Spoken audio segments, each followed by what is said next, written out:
It came to my attention that the Game Awards has came and went, and I honestly don't really care that much because I stopped watching the Game Awards for like 4 or 5 years. I couldn't tell you, lost count.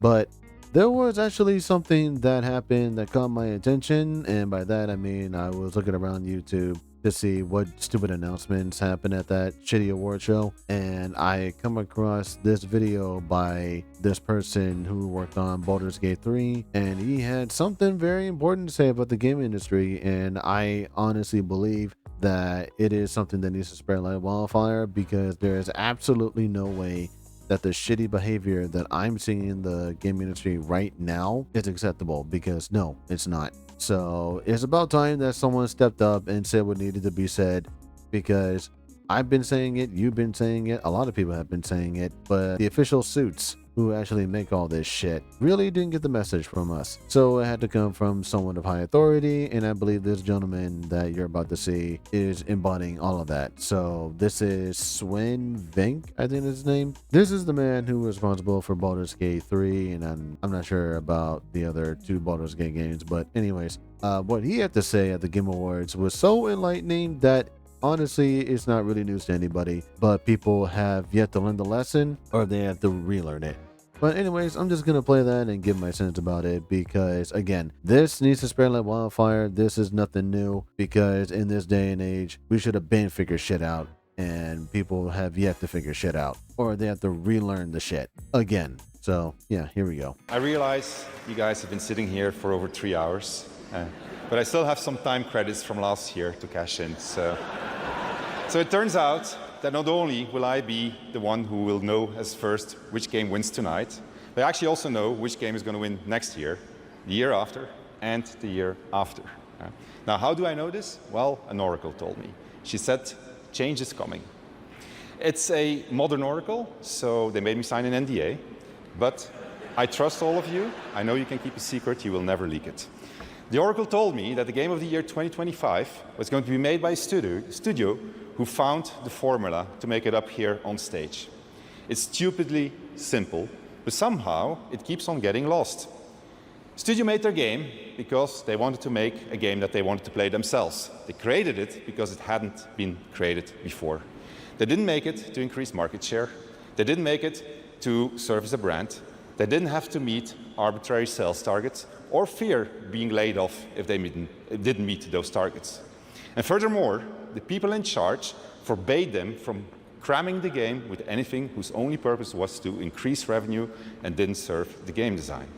They didn't treat their developers like numbers on a spreadsheet. They didn't treat their players as users to exploit. And they didn't make decisions they knew were short-sighted in function of a bonus or politics.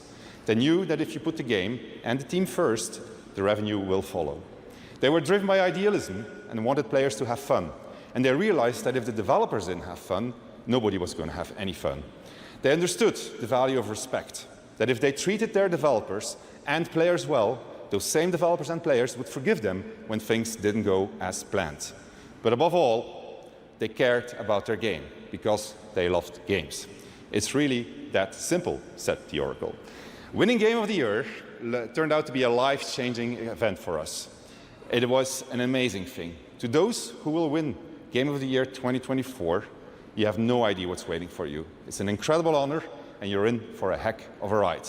Now remember, should you be told to wrap it up for tonight, you can always come back next year and chat for 3 minutes, okay? And then he goes on to announce the winner for the Game Awards, which was Astro Bot. And I'm not even going to say that I'm grateful that Astro Bot got Game of the Year, because personally, I don't give a shit about the Game Awards. But Astro Bot has built up such a positive reputation that this might as well just be a wake-up call for PlayStation, because these are the kind of games that, for me personally, I would love to play. I haven't played Astro Bot yet as of this recording, because one, I'm unemployed and I haven't garnered any money to buy a new game, and two, I'm just waiting for discounts at this point because I'm done spending full price for games. But Astro Bot, back when PlayStation showed it off in May in their shitty direct or whatever, garnered so much attention that it just stood out from the rest of the crowd. I can't really list anything else that they showed off from that state of play that was actually worth a damn. Like, Astro Bot just stuck out like a sore thumb, painted in all sorts of colors. Like, Nintendo just showed up and was like,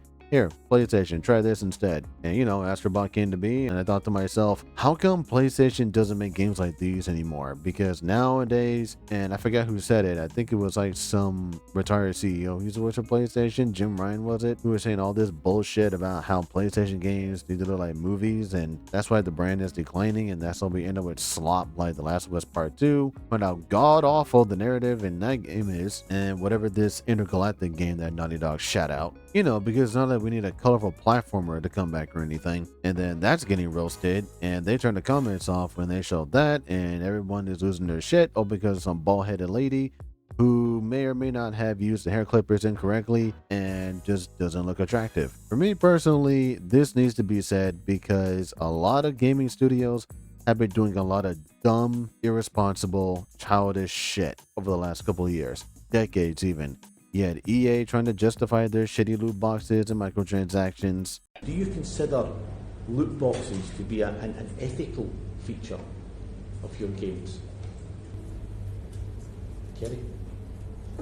Well, first, we don't call them loot boxes. I think that was whatever term you wish to apply to them. Do you consider them ethical? So what we look at as surprise mechanics, but I think it's important to look at this. So if you go to a I don't know what your version of Target is, but a store that sells a lot of toys, and you do a search for surprise toys, what you'll find is that this is something people enjoy. They enjoy surprises. And so it's something that's been part of toys for years, whether it's Kinder Eggs or Hatchimals or LOL Surprise.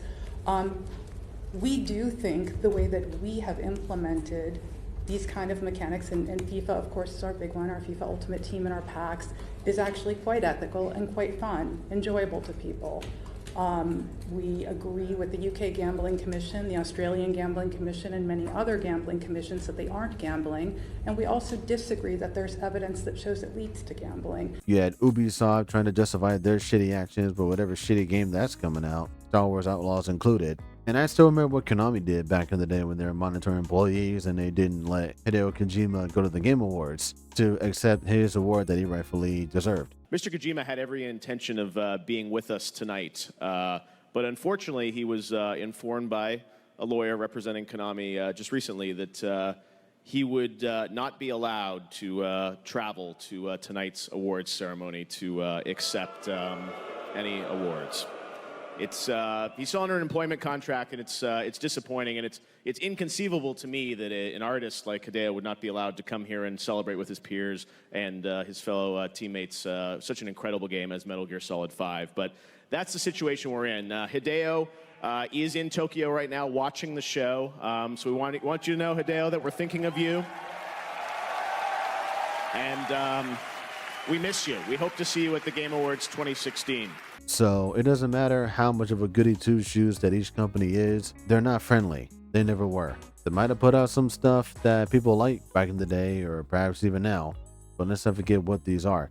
These are companies, and they're either exploiting this medium to make a quick buck, or they actually care, but they're soon to make money regardless. And it is a business, needs to operate. I understand that, but it shouldn't come at the cost of your own morality. I said this in my Sonic Boom video, the 10-year retrospect, which I recommend you see anyways, where the quote I said was, vanity overwhelms modesty because of the desire for wealth and recognition. And I believe that whatever's going on with the gaming industry back then and now is holding true to that statement. They would sacrifice any or all morality just for the sake of something that's vain, rather be in-house, rather be on the internet, and people are aware of this, and they're starting these boycotts, they're starting these rebellions, but the game industry doesn't care. As long as they make their money, they're golden, so who gives a shit?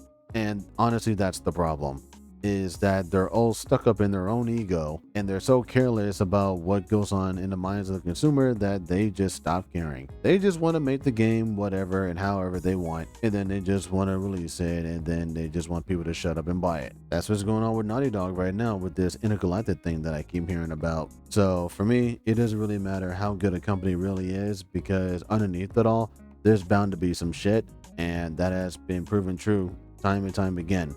Doesn't matter how good a company is, whether it be Nintendo, Bandai Namco, Capcom, doesn't matter. Capcom wants to get back into the groove and bring back their old IPs. Good.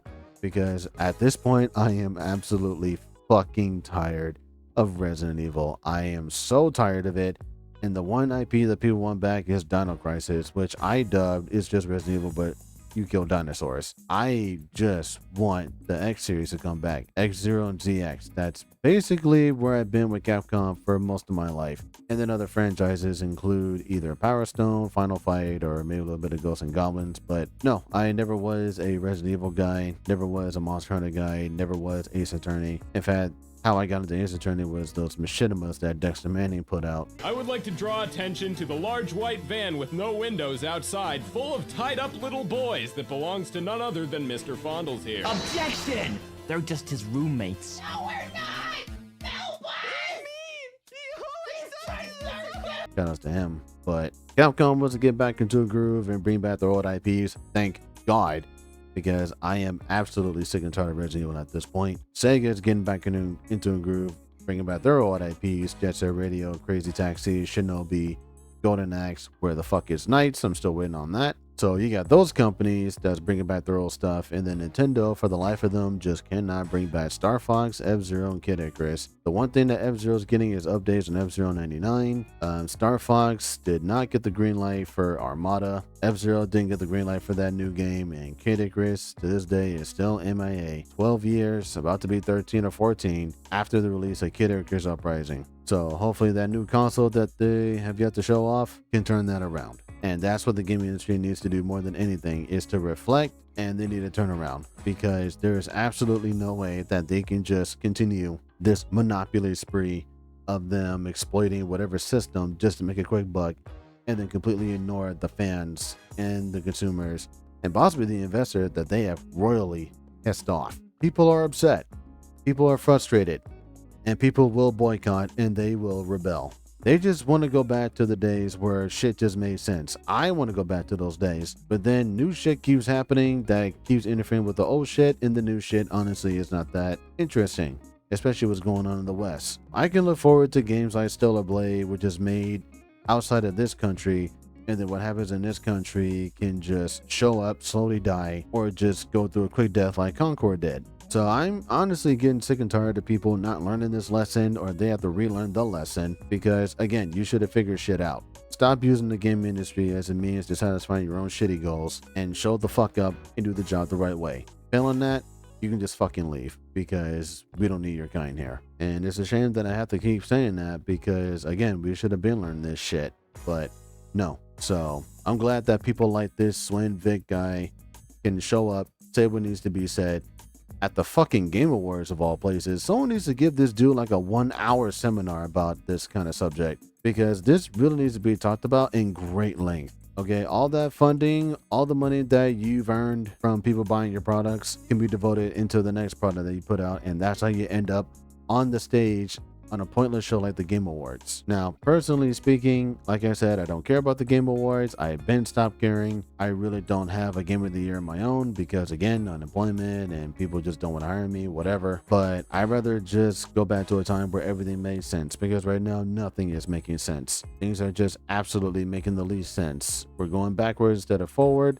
We're unlearning instead of learning new things. We have to relearn old things in order to make sense of anything. It's like republishing common sense. That's basically what we're doing here. It's like whatever's going on with Hollywood is happening in games, where people just want to do some bullshit and not learn anything because they don't want to. It's really a depressing state that we're living in right now, where we're abandoning our own morals just for the sake of something that is so vain. I thought we as people, I thought we were better than this. But people like Neil Druckmann will constantly remind me of this one crucial fact. It doesn't really matter, because people really don't care. But at least there is that one person who does, who will speak up and actually speak the truth. And in the case of this Swen Vinke guy, yeah, I can see that. So just a classic lesson of where I am. I'm on planet Earth, around these stupid ass humans, but not everyone is a complete unredeemable pile of garbage as I once thought they were. And for that, I thank you.